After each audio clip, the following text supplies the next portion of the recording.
Assalamualaikum warahmatullahi wabarakatuh. Salam guru penggerak. Saya Sri Wahyuni, calon guru penggerak angkatan 10 SMA Negeri 2 Cilacap. Di sini saya akan menyampaikan tentang koneksi antar materi modul 1.1, kesimpulan dan refleksi pemikiran Ki Hajar Dewantoro. Pendidikan dan pengajaran. Pengajaran adalah bagian dari pendidikan. Pendidikan adalah proses memberi tuntunan terhadap segala kekuatan kodrat yang dimiliki anak agar mencapai keselamatan dan kebahagiaan setinggi-tingginya, baik sebagai individu maupun sebagai anggota masyarakat.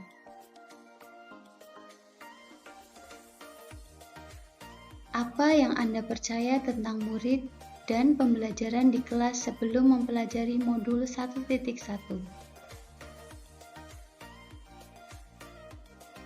Sebelum mempelajari modul 1.1, cara pandang saya terhadap murid dan proses pembelajaran adalah: yang pertama, murid adalah objek pendidikan. Jadi, selama proses pembelajaran, saya memperlakukan murid sebagai objek, sehingga murid kurang aktif di kelas. Yang kedua, memperlakukan murid secara homogen. Dalam proses pembelajaran, memberikan perlakuan yang sama untuk setiap murid karena memandang murid sama, tidak memperhatikan karakter yang dimiliki setiap anak. Hal ini juga karena harus menuntaskan materi sehingga waktu yang digunakan lebih fokus ke penuntasan materi, bukan ke karakteristik anak. Yang ketiga, lebih fokus ke penuntasan materi ajar. Menuntaskan materi menjadi target utama dalam pembelajaran, karena banyaknya materi yang diajarkan dalam waktu yang terbatas. Yang keempat, memperlakukan murid secara homogen. Karena saya memandang murid sebagai objek, maka yang sering saya lakukan adalah menggunakan metode ekspositori. Guru hanya menjelaskan materi, murid hanya mendengarkan. Jadi, murid cenderung lebih pasif. Yang kelima, metode pembelajaran yang kurang variatif. Karena fokus dengan pencapaian materi, maka metode kurang begitu penting karena materi harus tuntas sesuai dengan target waktunya. Yang keenam, pemahaman murid terhadap materi tidak terlalu menjadi perhatian. Jadi, saat proses penyampaian materi, lebih ke tuntunan materi ajar daripada penguasaan murid dalam belajar. Yang ketujuh, keberhasilan belajar fokus pada ketuntasan murid mencapai KKM. Pembelajaran saya dikatakan tuntas jika murid sudah mencapai KKM, tanpa memandang aspek lain dalam proses evaluasi. Setelah evaluasi, ternyata masih banyak siswa yang tidak tuntas. Kedelapan, evaluasi pembelajaran cenderung pada aspek kognitif saja. Pada saat evaluasi pembelajaran, yang dipentingkan adalah kemampuan murid untuk menguasai materi.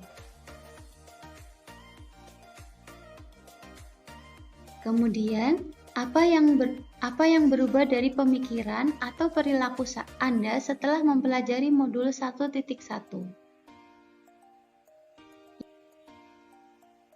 Yang pertama, setelah saya mempelajari modul 1.1 tentang pemikiran Ki Hajar Dewantoro, saya menyadari bahwa ada yang tidak tepat dalam pemahaman dan perilaku saya selama ini terhadap proses pembelajaran di kelas. Mempelajari modul 1.1, saya menyadari guru bukan satu-satunya sumber belajar.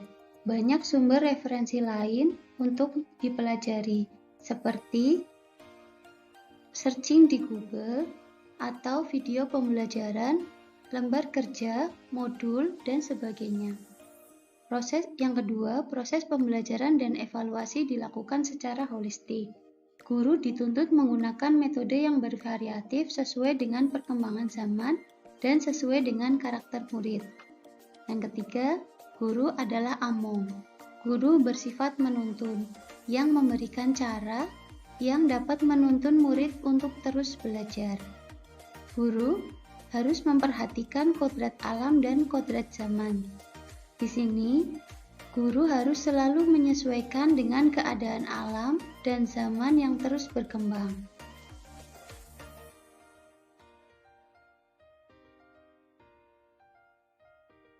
Selanjutnya, murid sebagai subjek pembelajaran. Murid bukanlah objek pembelajaran yang dilakukan secara pasif oleh guru. Murid merupakan subjek jadi mereka harus aktif dalam pembelajaran. Memperlakukan murid secara heterogen. Guru harus memperhatikan karakteristik murid dan guru harus kreatif. Kemudian, pembelajaran berpusat pada murid. Guru harus memilih metode yang sesuai sehingga pembelajaran berpusat pada murid. Murid dapat memilih cara mereka untuk belajar, sehingga di sini peran guru adalah sebagai fasilitator. Kemudian, metode mengajar yang bervariatif. Meski dilaksanakan dengan penuh tanggung jawab, di sini metode pembelajaran yang bervariatif harus memiliki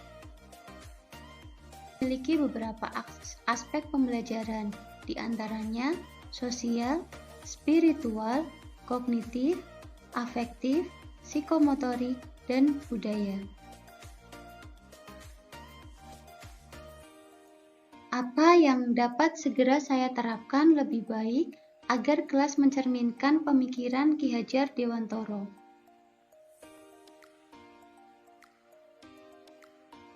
Dapat saya terapkan dalam proses pembelajaran di kelas antara lain, yang pertama, melakukan proses pembelajaran yang berpusat pada murid. Pembuatan rencana pembelajaran yang sesuai diterapkan di kelas harus menyesuaikan dengan karakteristik murid. Yang kedua, menerapkan keterampilan abad 21 dalam proses pembelajaran. Guru harus memperhatikan keterampilan abad 21 yang meliputi berpikir kritis, kreatif, komunikatif, dan kolaboratif. Yang ketiga, pembelajaran bukan menuntut tetapi menuntun. Guru tidak boleh memaksa tetapi memahami kodrat anak sesuai dengan karakteristiknya. Guru hanya bersifat untuk menuntun ke arah yang lebih baik. Yang keempat, mengenali dan memperhatikan karakteristik murid.